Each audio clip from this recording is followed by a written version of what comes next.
شعبنا اليمني العظيم في الداخل والخارج، يا أبناء القوات المسلحة والأمن البواسل، أحييكم تحية الثورة والجمهورية والحرية والديمقراطية. أتحدث إليكم في هذا اليوم الذي مر على الوطن أكثر من 3 أيام من يوم الأربعاء حتى اليوم، في أزمة خطيرة قام بها عناصر من أنصار الله. أولا، اقتحام دور العبادات وهو مسجد الصالح بدون أي وجه حق، ثم تليها اقتحام عدد من المنازل للقيادات السياسية للمؤتمر الشعبي العام وبعض الضباط من القوات المسلحة والحرس الخاص في مساكنهم بدون أي وجه حق وبدون أي مسيق قانوني، على الرغم من أنهم طلبوا منا تسهيلات لهم للحفاظ على أمن وسلامة المهرجان أو الاحتفال بمناسبة المولد النبوي، وسمحنا لهم بالصعود إلى المنارة حق الجامع، ثم طلبوا خيمة في ساحة الجامع وسمحنا لهم بالخيمة. بعد ذلك قاموا باقتحام الجامع مدججين بكل أنواع الأسلحة، استخدموا فيها كل العيارات النارية، وهاجموا على الحراسة الخاصة والمحدودة في هذا الجامع. ألقوا عدد من الجرحى وأسروا عدد من الحراسات، وجاءت لجنة من شخصيات اجتماعية وشخصيات قبلية وشخصيات سياسية وعملت على التهدئة، وسمحت لهم هذه اللجنة بناء على تعليمات من لدينا بأن يتواجدوا في ساحة المسجد لتأمين الاحتفال. وعلى بركة الله وقلنا الأمور مشت بشكل جيد، وإذا بانتهاء الاحتفال توجهوا إلى مساكن قيادات المؤتمر وحلفاء المؤتمر وقيادات عسكرية تابعة للحراسة الخاصة مثل العميد طارق وأخوه محمد ووزير الخارجية ومقر اللجنة الدائمة، وقاموا بمحاصرتها وإطلاق العيارات النارية. ودعينا لجنة الوساطة إلى أن تذهب لحل هذه المشكلة، ما هو السبب وما هو المسبب، ولا يوجد أي سبب إلا عدوان يعني سافر على مساكن المؤتمريين وعلى القيادة العسكرية التابعة للحراسة الخاصة وعلى قيادة المؤتمر وعلى اللجنة الدائمة. وعملت اللجنة ما استطاعت من التهدئة وهدأت بالفعل، ولكنهم استمروا في الخروجات على هذه المساكن، واستمرت هذه الخروجات من قبلهم حتى أمس الليل، ورغم اللجان كانت تذهب لترفعهم من هذه الأماكن ومن التقاطعات في الشوارع الرئيسية ويعودوا مرة أخرى.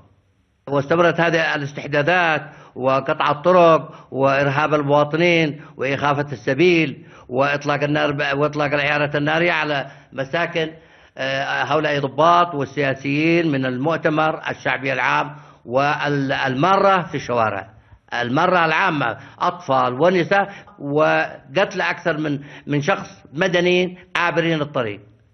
أما حراسة هؤلاء الضباط والسياسيين هم في بيوتهم يدافعون عن مساكنهم، ولن يقوموا بأي استحداثات أو قطع أي شارع أو تقطع لأي شخص.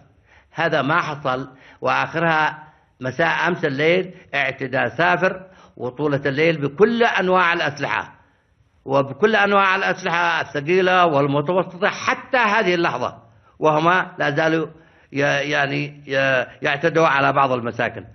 ومع ذلك تحرك الشارع اليمني وتحرك الشعب في العاصمة صنعاء وفي كل المحافظات وفي كل المديريات بانتفاضة ضد هذا العدوان السافر، وذلك من خلال ما يعانيه الوطن من 3 سنوات عجاف منذ أن تحملوا المسؤولية بعد فرار عبد ربه منصور هادي.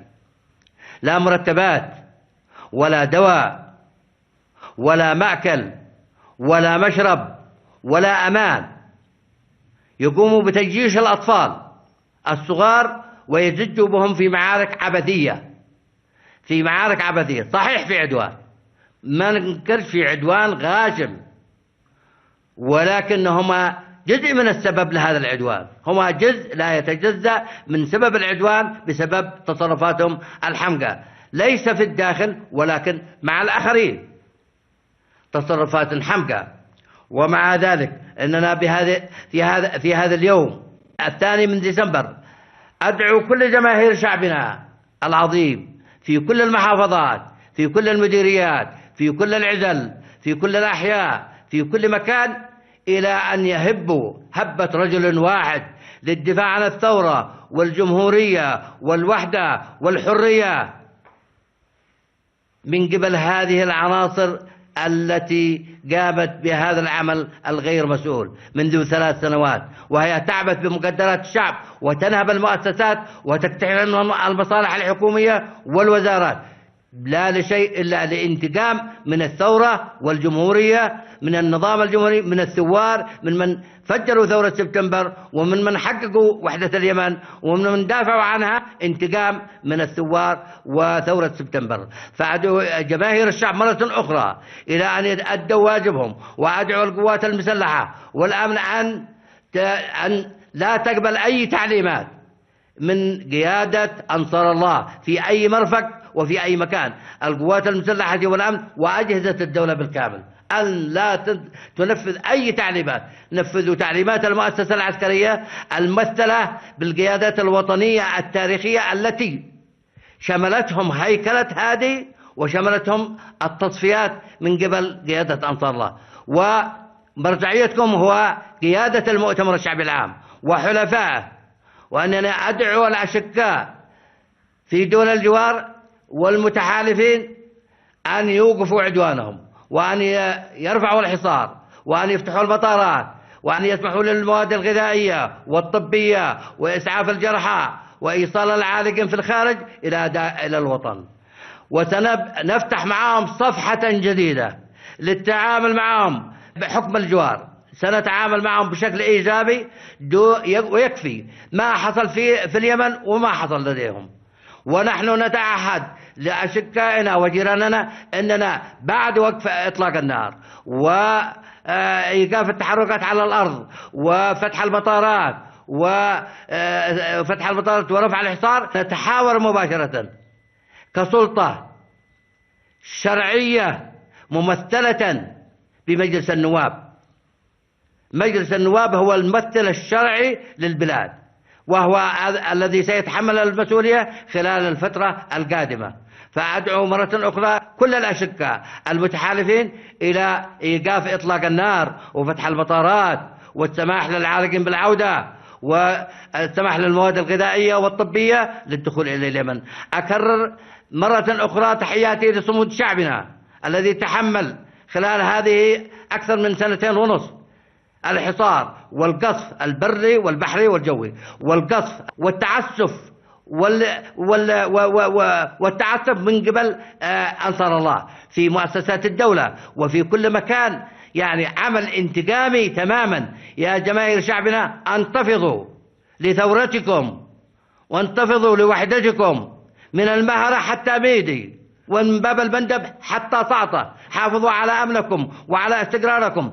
أما نحن لقد مر علينا الزمن، أدينا واجبنا خلال 33 عام، لا نبحث عن سلطة. السلطة ملك للشعب، هو مصدرها ومالكها. خلال الفترة الانتقالية يحضر الشعب اليمني نفسه لاختيار قيادة جديدة ويتحمل مسؤولية نفسه، وتنتهي هذه الميليشيات الغير قانونية، سواء كانت ميليشيات أنصار الله أو ميليشيات هذه أو العناصر الداعشية أو العناصر الإرهابية، لأن العناصر الإرهابية والداعشية موجودة في اليمن، هما سبب، وهادي وحكومته هم السبب الآخر.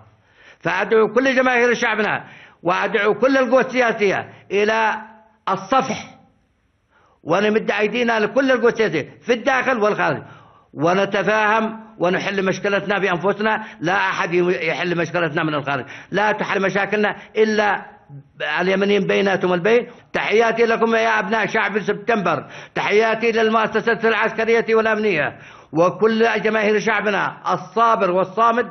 أثبتوا وأوقفوا إطلاق النار في كل مكان، أوقفوا إطلاق النار، وعلى الطرف الآخر أن يوقف إطلاق النار على الطرف الآخر في كل القطاعات، في كل المحاور، في كل المحافظات، أوقفوا إطلاق النار. والسلام عليكم ورحمة الله وبركاته.